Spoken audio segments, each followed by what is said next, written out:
कैसे हैं आप सभी। तो मेरे कुछ दोस्त हैं जिन्होंने मुझसे कहा कि भाई तुम यार वीडियो ही डालते रहते हो, तुम कुछ ऑनलाइन क्लासेस भी देना चालू करो लोगों को, क्लासिकल संगीत के बारे में बताओ। तो मुझे उनकी बात अच्छी लगी, मैंने सोचा कि चलो क्लास भी दे देते हैं लोगों को। तो फ्रेंड्स, अगर मैं अपने बारे में बताऊं तो मेरा नाम सुभाष कुमार है और मैं प्रॉपरली मुरादाबाद का रहने वाला हूँ, यूपी मुरादाबाद का। और मैंने दिल्ली से जो गांधर महाविद्यालय है मुंबई यूनिवर्सिटी से, वहाँ से 2 साल संगीत सीखा है। और उसके बाद मैंने अपनी पूरी जो म्यूज़िक की जो जर्नी है वो मैंने BN भातखंडे कॉलेज से सीखा है, जो कि गाजियाबाद में है, और पंडित हरिदास शर्मा जी से सीखा है।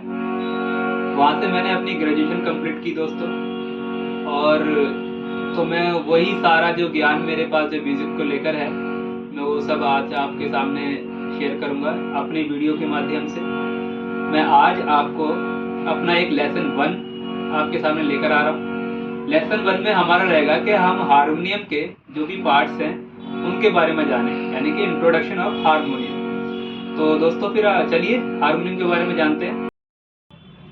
तो दोस्तों फिर सबसे पहले आज हम बात करेंगे हारमोनियम की कीज़ के बारे में, ठीक है। ये जो कीज़ है, अभी देखिए ये फ्रेंड्स, ये सारी कीज़ मैंने क्लोज कर रखी है। इसका भी अपना एक बहुत ही इम्पोर्टेंट पार्ट है हारमोनियम के अंदर। अगर मैं ये सारी कीज़ अगर मैं क्लोज रखता हूँ तो हारमोनियम बजेगी नहीं, क्योंकि अगर मैं हारमोनियम को बजाना चाहता हूँ तो मुझे ये ओपन करनी होंगी सारी कीज़ को। ऐसा नहीं कि सारी कीज़ ही ओपन होती हैं, कुछ कीज़ ओपन करी जाती हैं।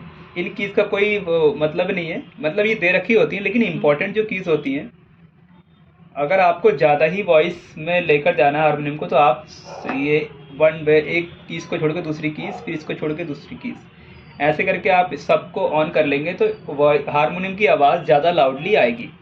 अगर आपको केवल अपने घर में ही प्रैक्टिस करनी है, ज़्यादा आवाज़ नहीं करनी, शोर नहीं करना है इतना, आप इसमें से कुछ कीज़ को बंद कर दीजिए। जैसे कि मैं अपने घर में ही प्रैक्टिस करूंगा तो मुझे बस ये 3 कीज़ की ही काफ़ी है। अभी अगर मैं इसको क्लोज कर देता हूं तो क्या दोस्तों हारमोनियम बजेगी? देखते हैं। नहीं बज रही है, हारमोनियम की आवाज़ ही नहीं आ रही है। इसलिए क्या होता है कि अगर हारमोनियम को बजाना है आपको ये कीज़ भी ओपन करने होंगे दोस्तों, और फिर कीज़ चालू होगा, ये हारमोनियम हमारा बजने लगता है। दिख रहा है बजते हुए? तो दोस्तों अब हमारा जो अगला पार्ट है वो हारमोनियम के ऊपर की एक प्लेट के बारे में बताने वाला हूँ मैं। हारमोनियम के ऊपर देखिए आपको प्लेट दिखेगी, इसमें कुछ होल बने होंगे।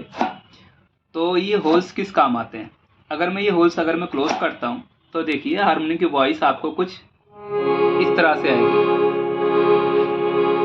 ये इनका प्रयोग आप जब भी करते हैं जब आप जैसे घर में अकेले बैठे हुए और आप रियाज कर रहे हैं, तो आप ये चाहते हैं कि ज़्यादा लाउडली मेरी वॉइस ना आए, तब आप इनका ये जो होल्स हैं इनको क्लोज करके आप प्रैक्टिस कर सकते हैं। लेकिन दोस्तों जब आप किसी प्रोग्राम में अगर आप हारमोनियम बजा रहे हैं तो वहाँ पर तो आपको हारमोनियम की आवाज़ ज़्यादा चाहिए होगी ना, तो फिर क्या करते हैं कि वो होल्स आप ओपन कर लेने, तो आपको हारमोनियम की आवाज़ ज़्यादा आवाज़ आएगी। देखिए लाउडली आएगी, देख रहे हैं आप।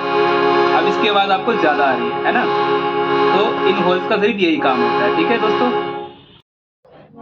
तो दोस्तों अब मैं बताने वाला हूँ ये हमारा हारमोनियम का ये जो इसको बोलते हैं दम, और इसको कुछ लोग पर्दा भी कहते हैं, और ये सबसे ज़्यादा इम्पोर्टेंट होता है हारमोनियम के अंदर। दोस्तों अगर आप हारमोनियम बजा रहे हैं, अगर ये इस पर्दे में कहीं से भी अगर छेद हो गया है या फट गया है तो आपका ये हारमोनियम ख़राब होने के चांस ज़्यादा हैं।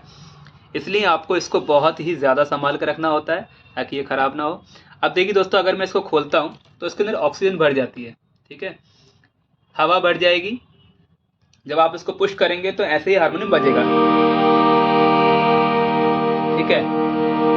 मैं इसको पुश कर रहा हूँ, देखिए बाहर करूँ तो इसमें हवा भर जाती है, पर दबा रहा हूँ तो हवा निकल जाती है।